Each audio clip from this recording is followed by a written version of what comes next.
కేంద్ర రాష్ట్ర ప్రభుత్వాలు చేపడుతున్న రైతు వ్యతిరేక విధానాలను నిరసిస్తూ జిల్లా కాంగ్రెస్ పార్టీ ఆధ్వర్యంలో నిరసన కార్యక్రమాన్ని చేపట్టారు. జాతీయ స్థాయిలో అన్నం పెట్టేది రైతు అని, అలాంటి రైతుకు కేంద్ర ప్రభుత్వం కనీస మద్దతు ధర కలగకుండా నూతన చట్టాన్ని రూపొందిస్తూ చట్టానికి రక్షణ లేకుండా చేస్తుందని వక్తలన్నారు. అంతకుముందు ఎమ్మెల్సీ జీవన్ రెడ్డి స్థానిక తహసీల్ చౌరస్తా వద్ద ఉన్న అంబేద్కర్ విగ్రహానికి పూలమాలలు వేసి దీక్షను ప్రారంభించారు. ఈ సందర్భంగా వారు మాట్లాడుతూ కనీస మద్దతు ధర కంటే తక్కువ ఎవరైనా కొనుగోలు చేసినట్లయితే వారు శిక్షార్హులని, నూతన వ్యవసాయ విధానంలో వర్తక వాణిజ్య వ్యాపారాలను పొందుపరుస్తూ కృత్రిమ కొరత సృష్టించి ఇబ్బందులు తయారు చేసే విధంగా ఉందని అన్నారు. రైతుకు అండగా ఉండాలంటే తాము బాధ్యత వహిస్తా అని చెప్పండి. రైతు సమస్య పరిష్కారం అయ్యే వరకు ఉద్యమం ఆగుద్దని, ఓటు బ్యాంకు రాజకీయం మానుకోవాలని, రైతు ఎలాంటి ఇబ్బందులు ఎదుర్కొంటున్నారో కేసీఆర్ వాటిపై దృష్టి సాధించాలని అన్నారు. నష్టపోయిన రైతుల పంట పొలాలను సర్వే కూడా ప్రభుత్వం చేయడం లేదని, 7 ఏళ్లలో సాధించింది కేసీఆర్. హైదరాబాద్ లో ఓట్లున్నాయి, ఎందుకే నష్టపోయిన వాళ్లకు 10,000 రూపాయలు ఇచ్చామని, అదే రైతులకు ఎందుకు ఇవ్వడం లేదని ప్రశ్నించారు. రాబో కాలంలో రైతులే టీఆర్ఎస్ కు జాబ్ చెప్తారని అన్నారు. అనాలోచిత నిర్ణయంతో ఎకరాకు 10,000 నష్టపోతున్నారని, ముఖ్యమంత్రి అనాలోచిత నిర్ణయం మూర్ఖత్వంతో 3,000 కోట్లు నష్టపోయారని, ఏ కేంద్ర ప్రభుత్వం విధానంపై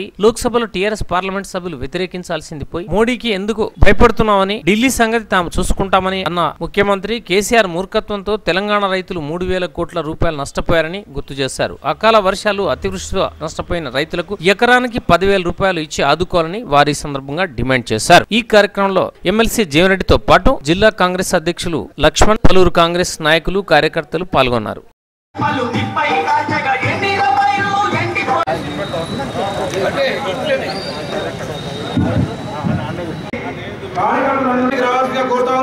దయచేసి మీకు ముందు ఉన్నటువంటి వారందరూ కూర్చుంటే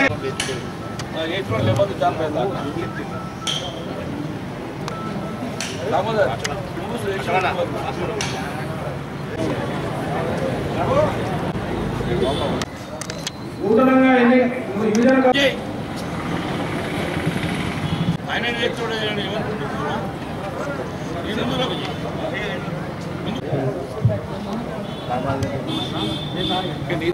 అందరూ ముందుకు పోయి కరెక్ట్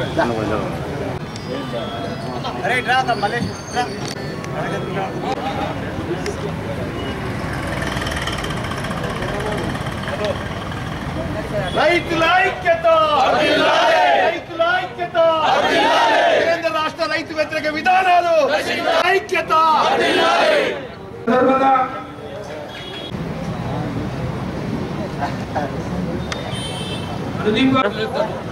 భారతదేశ వ్యాప్తంగా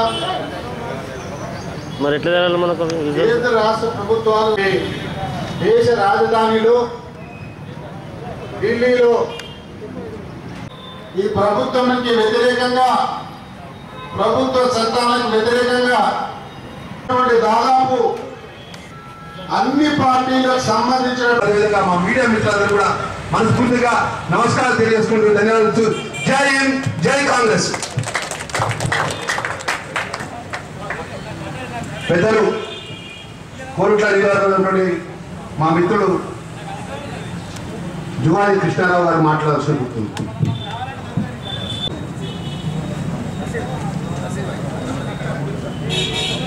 కేంద్ర రాష్ట్ర ప్రభుత్వాలకు రైతు దీక్ష సందర్భంగా జగిత్యాల జిల్లాలో ఈ విధంగా చేస్తున్నాం. రైతుకు ఏదో చేస్తున్నట్టు మభ్యపెడుతూ మంచిది కాదు. అదేవిధంగా రాష్ట్ర ప్రభుత్వం పట్టించుకోవడం లేదు. ముఖ్యమంత్రి గారు ఇవాళ ఏదైతే గత కొన్ని రోజుల నుంచి పెద్ద ఎత్తున భారతదేశ రాజధానిలో రైతు బిడ్డ, మన అన్నం పెట్టే రైతు రోడ్డు మీదకి ఎక్కి మాకు మద్దతు ధర కావాలని కేంద్ర ప్రభుత్వాన్ని, ప్రధానమంత్రి మోడీ గారిని, భారతీయ జనతా పార్టీ వారి నిరసన తెలియజేస్తున్న సందర్భంలో కూడా మన సోనియా గాంధీ గారు, రాహుల్ గాంధీ గారు, మన రాష్ట్ర కాంగ్రెస్, తెలంగాణ రాష్ట్ర కాంగ్రెస్ పార్టీ, అదేవిధంగా మన ప్రియతమ నాయకులు జగిత్యాల జిల్లా మన శాసన మండలి సభ్యులు పెద్దలు జీవన్ రెడ్డి గారి ఆధ్వర్యంలో కూడా ఒక్కరోజు ఈ భారత రైతాంగానికి అండగా ఉండే విధంగా నిరసనగా దీక్ష చేపట్టాలని కార్యక్రమం తీసుకోవడం జరిగింది. రైతులు చల్ల ఉంటే రాజ్యం చల్ల ఉంటుందని చెప్పి ఈ భారతదేశంలో ఉన్నటువంటి రైతాంగానికి అండగా ఉండే విషయంలో కూడా మన పెద్దలు జీవన్ రెడ్డి గారి నేతృత్వంలో ఉదయం 11 గంటల నుంచి ఇప్పటి వరకు మనం అందరం నిరసన దీక్షలో కూర్చున్నాం. గత కొన్ని 20-15 రోజుల కింద కూడా ఈ జగిత్యాల జిల్లా రైతాంగం పక్షాన గాని, తెలంగాణ రైతాంగం పక్షాన గాని రాష్ట్ర ముఖ్యమంత్రి కేసీఆర్ ఏదైతే సన్నవడ్లు వేసుకోమని చెప్పి రైతులకు ఇచ్చిన మాటకు మనకి గిట్టుబాటు రావాలని చెప్పి వేల మంది రైతులము, కాంగ్రెస్ పార్టీ కుటుంబ సభ్యులము పెద్ద ఎత్తున కలెక్టరేట్ ముట్టడి పెద్దలు జీవన్ రెడ్డి గారి ఆధ్వర్యంలో కూడా తెలంగాణ ప్రభుత్వం కనుపయ్యే విధంగా మన నిరసన కార్యక్రమం చేసి జిల్లా కలెక్టర్ నేరుగా పెద్దలు జీవన్ రెడ్డి గారి ఆధ్వర్యంలో రైతుకు మద్దతు ధర ఇవ్వాలి, సన్నవాళ్లకు క్వింటాలకు 2,500 రూపాయలు ఇవ్వాలి, దోమపోటుతో నష్టపోయే రైతాంగానికి నష్టపరిహారం ప్రకటించాలి, రుణమాఫీ చేయాలని చెప్పి రైతులకు అండగా ఉండాలని చెప్పేసి మన స్వయాన రాష్ట్ర ప్రభుత్వానికి జగిత్యాల జిల్లా కలెక్టర్ ద్వారా వినతి పత్రం పంపించడం జరిగింది. ఈరోజు భారత దేశంలో రైతాంగానికి అండగా కాంగ్రెస్ పార్టీ పిలుపునిచ్చి మద్దతుగా జగిత్యాల జిల్లా కాంగ్రెస్ పార్టీ ఆధ్వర్యంలో పెద్ద జీవన్ రెడ్డి గారి ఆధ్వర్యంలో అందరం కూడా నిరసన కూర్చున్నాం. చాలా బాధాకరమైన విషయం ఏంటంటే అధికారంలో ప్రజల ఓట్లతో గెలిపొందిన టీఆర్ఎస్ పార్టీ ప్రభుత్వం ఉంటది. వారి నాయకుడు రాష్ట్ర ముఖ్యమంత్రిగా ఉంటాడు, ముఖ్యమంత్రి కొడుకు మంత్రిగా ఉంటాడు, వాళ్ళ మంత్రులు కొప్పులీశ్వర్ ఉంటాడు. అయ్యా మొన్న మీరు గత పోయినటువంటి పంట లోపల ఐకేపీ సెంటర్ లోపల కొనుగోలు లోపల తప్పాదారు పేరు మీద లక్షల రూపాయల యొక్క రైతుల కడుపు కొట్టి మిల్లర్లు దోసుకుంటే కొప్పులీశ్వర్ నోటకెళ్ళి మాట్లాడాలి కాక రైతులకు ఏదైతే నష్టం జరిగే విధంగా రైతులకు ఇబ్బంది అయ్యే విధంగా టెలికాన్ఫరెన్స్ ద్వారా వారి యొక్క జిల్లా పరిషత్ వైస్ చైర్మన్ తో మాట్లాడతారు. ఏమనంటే మీరు కాలుష్యం చేయండి, రైతులకు పుట్టగొట్టండి, రైతులకు ఐకేపీ సెంటర్ లో కూడా పరిత్యాగాన్ని మీరు తరుగు పేరు మీద కటింగ్ చేయండి అని చెప్పేసి ఈ రాష్ట్రంలో దేశంలో ఒక మంత్రి హోదాలో రాజ్యాంగం మీద ప్రమాణం చేసి ఎవరికి నష్టం చేయాలని చెప్పి ప్రమాణం చేసినటువంటి మంత్రి రైతులకు నష్టం చేసే విధంగా ఆదేశాలు ఇచ్చిన విషయాన్ని పత్రికా ముఖాల్లో మీడియాలో కథనాల పరంగా కూడా వచ్చింది. రాష్ట్ర ప్రభుత్వాలు చేపడుతున్నటువంటి రైతు వ్యతిరేక విధానాలతో ఇబ్బందులు గురవుతున్నటువంటి రైతాంగానికి అండగా నిలిచే విధంగా ఇవాళ జిల్లా కాంగ్రెస్ ఆధ్వర్యంలో చేపట్టేటువంటి నిరసన కార్యక్రమానికి అధ్యక్షులు వాస్తవంగా జాతీయ స్థాయిలో ప్రస్తుతం కొనసాగుతున్నటువంటి యొక్క పరిస్థితులను గమనిస్తున్నారు. అంటే రైతులు ఏంటే రాజ్యం లేదు, ఈ దేశానికి పట్టడి అన్నం పెట్టేది రైతు అనేది చెప్పక తప్పదని చెప్పట్టు. అటువంటి రైతుకు అండగా నిలవాల్సినటువంటి యొక్క కేంద్ర ప్రభుత్వం స్వాతంత్రానంతరం దశాబ్దాల తరబడి నుండి వ్యవసాయ ఉత్పత్తులకు కనీస మద్దతు ధర నిర్ణయింప చేయడమే కాకుండా ఆ ధర కల్పింప చేయబడే విధంగా ఏవైతే చట్టాలు రూపొందించి రైతు అండగా ఇవ్వడం జరిగిందో ఆ రైతు చట్టాలను నీరుగార్చే విధంగా వీళ్ళ జాతీయ స్థాయిలో ఎన్డీఏ ప్రభుత్వం నూతన వ్యవసాయ విధానం అనే నెపంతో కాంట్రాక్ట్ ఫార్మింగ్, ఫ్రీ ట్రేడింగ్ అనేటువంటి ఆలోచన తెరలోకి తేవడంతో రైతాంగానికి లభించవలసినటువంటి కనీస మద్దతు ధరకు ఆ చట్టంలో ఏ విధమైనటువంటి రక్షణ లేదు. వాస్తవంగా గమనించాల్సింది ఈ కనీస మద్దతు ధర అనేది మన పెట్టుబడులకు పరిగణలో తీసుకుంటూ దానికి అనుగుణంగా కనీసం కొంత మేరకైనా మన నష్టం రాకుండా చూడటానికి జాతీయ స్థాయిలో కనీస మద్దతు ధర నిర్ణయింపజేయండి. ఏ మార్కెటింగ్ వ్యవస్థ ద్వారా వ్యవసాయ ఉత్పత్తులు విక్రయం చేయడం జరుగుతుండేనో ఆ మార్కెటింగ్ వ్యవస్థలో ఈ కనీస మద్దతు ధర కంటే తక్కువ పలికినట్టయితే తక్కువ కొనుగోలు చేసేటువంటి పరిస్థితి ఏర్పడితే కొనుగోలుదారుడు శిక్ష దయచేసి వ్యత్యాసాన్ని గమనించాలి. ఆ విధంగా చట్టాలు రూపొందించి అమలు చేయడం జరిగింది. ఈ నూతన వ్యవసాయ విధానంలో ఆ విధమైనటువంటి ఆంక్ష లేకపోవడం, ఫ్రీ ట్రేడింగ్ అనేటువంటి ఆలోచనతో ఉత్పత్తిదారుడు ఎక్కడే గాని ఏ ధరకే గాని అమ్ముకునే విధంగా, కొనుగోలుదారుడు ఏదైతుందో ఏ ధరకే గాని కొనుగోలు చేసే విధంగా మనం అనేది ఏంటంటే కొనుగోలుదారుడు ఏదైతుందో ఈ కనీస మద్దతు ధరకు తక్కువ కాకుండా ఆ కనీస మద్దతు ధర అమలయ్యే విధంగా మీరు అందులో ఆంక్షలు పొందుపరచండి. అంతే అంటే వేరే అంటారు మీరు చెప్తుందో ఇంత పెద్ద ఎత్తున దాదాపు 1,00,000కు పైగా ట్రాక్టర్ 1,00,000కు పైగా చెప్పి 1 కోటి సంఖ్య మించి రైతాంగం ఢిల్లీ రాజధాని దిగ్బంధించే విధంగా, ఢిల్లీ రాజధాని దిగ్బంధించే విధంగా ఈ పోరాటం ఇది ఒక్క దినంతో ఒక వారంతో నెలని కాదు.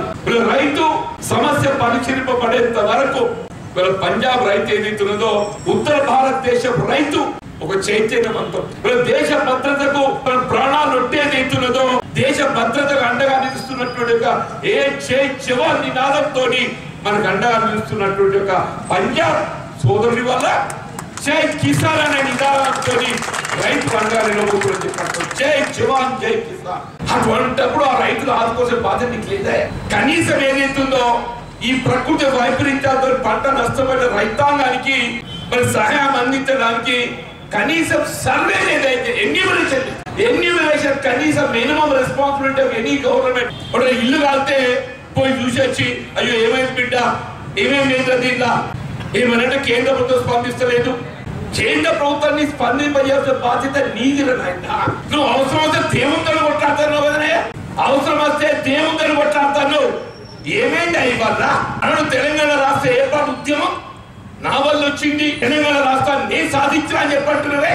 మరి 7 సంవత్సరాల కాలం గడిచింది, నువ్వు సాధించింది ఏదో ఒక్కరు చెప్పంటున్నాయి. అదే మోడీ గారు రాష్ట్ర పర్యటనకు వస్తే हमको कुछ नहीं चाहिए सर, हमको सिर्फ आपकी प्यार चाहिए, आपकी मोहब्बत चाहिए. ये చెప్పవయ్యా, क्या वो आपकी प्यार, क्या वो आपकी मोहब्बत. अब बोल रहे मोदी साहब हमको नुकसान पहुंचा रहे बोल के आप ही बोले ना सर, हमको कुछ नहीं चाहिए, आपकी प्यार चाहिए, आपकी मोहब्बत चाहिए. कहाँ गए वो प्यार, कहाँ गए वो मोहब्बत, क्या पूछ नहीं सकते क्या అంటే ఏ విధంగా లాలూచి పడుతుండో చెప్పడానికి మాత్రం నేను పేర్కొంటున్నాను చెప్పి, ఏ విధంగా లాలూచి పడుతుండో చెప్పడానికి ప్రయత్నం చేస్తామని చెప్పి. అది మన పొరుగు రాష్ట్రం మహారాష్ట్ర, శివసేన కాంగ్రెస్ సంకీర్ణ ప్రభుత్వం కేంద్ర ప్రభుత్వానికి సంబంధం లేకుండా కేవలం రాష్ట్ర ప్రభుత్వ పరిధిలో మళ్ళీ అకాల వర్షాలతో అతివృష్టితో నష్టపోయిన రైతాంగాన్ని ఆదుకోవడానికి ఎకరా 10,000 రూపాయలు పరిహారం ఇస్తుంది. డెడ్లైన్ డిసెంబర్ ఎండింగ్ పెట్టిండు, డెడ్లైన్ డిసెంబర్ ఎండింగ్ పెట్టిండు. దీనికి సిగ్గు లేదా? నీ కొడుకు వయసు పొలగాడు, వానికి నింగిత గెలవనికి లేకపోయా. నీ కొడుకు వయసు అని చెప్పంటున్నాడు, వానికి నింగిత గెలవనికి లేకపోయా. ఎక్కడ పోయింది నీ అనుభవం చెప్పంటున్నాడు, ఎక్కడ నీ అనుభవం? అదే ఇవాళ హైదరాబాద్ నగరంలో వరదలు వస్తే మరి ఎన్నికలు ఉన్నాయి కదా, నేను వరదలతో నష్టపోయిన కుటుంబాలు 10,000 రూపాయలు ఇస్తా అని చెప్పంటుండే సంతోషంగా. ఎందుకు అక్కడ ఓటు ఉంది, ఎందుకు అక్కడ ఓటు ఉంది. మరి రైతు ఏం పాపం చేసిందే, ఈ రైతు నష్టపోయిందా లేదా? మాకదేదుడు అంటున్నాను. అక్కడ హైదరాబాద్ నగరంలో వరదలతో నష్టపోయిన కుటుంబాలకు ఎట్లయితే 10,000 రూపాయలు ఇస్తున్నావో, ఇక్కడ వరదలతో నష్టపోయిన రైతాంగానికి ఎక్కడ 10,000 రూపాయలు మా కోట్లు లేవా? ఇయ్యాల లేదు కావచ్చు, రేపు ఓటు తెచ్చినాడు ఏదైతుందో నీకు ఇదే తెలంగాణ రైతాంగం బుద్ధి చెప్పబోతా చెప్పంటున్నా. ఇదే తెలంగాణ రైతాంగం నీకు కళ్ళు తెరిపిస్తా చెప్పంటున్నాను. మీరు సన్నవడ్లు పెట్టు, అంతేగాని ఏదైతుందో ఆయన అనాలోచిత మూర్ఖత్వంతో ఏదైతుందో నేను కుటుంబం మీద రుద్దుతా అని చెప్పంటే ఇలా కుటుంబం పరిస్థితి ఏం కావాలి? అసలు రాష్ట్రంలో వ్యవసాయ శాఖ ఉందా? ఆ వ్యవసాయ శాఖగా తెలవాలి కదా. సన్న రకాలు పెడితే ఎంత దిగుబడి వస్తుంది, దొడ్డు రకం పెడితే ఎంత దిగుబడి వస్తుంది, సన్న రకానికి ఎంత పెట్టుబడి అవుతుంది, దొడ్డు రకానికి ఎంత పెట్టుబడి అవుతుంది, చీడ పురుగు సోకే అవకాశం సన్న రకానికి ఎంత ఉంటుంది, దొడ్డు రకానికి ఎంత ఉంటుంది, ఇదంతా గమనించాలి. వాడు ఎప్పుడు వీడు చేసిండు, ఇదేనని రాజ్యాంగం నిర్దేశించింది. వాళ్ళు ఐఏఎస్ అధికారులు ఏదైతుందో వాళ్ళు before they are taking charge వాళ్ళు ప్రమాణం చేస్తారు. నేను రాగద్వేషాలకు అతీతంగా నా కర్తవ్యాన్ని విధులు ఏదైతుందో వీళ్ళ దేశ ప్రజల సంక్షేమం కొరకు వినియోగిస్తా అని చెప్పారు. ఇదే నానే దేశ ప్రజల సంక్షేమం కొరకు వినియోగించింది. వ్యవసాయ శాఖలో ఏం చేసింది అంటున్నాను.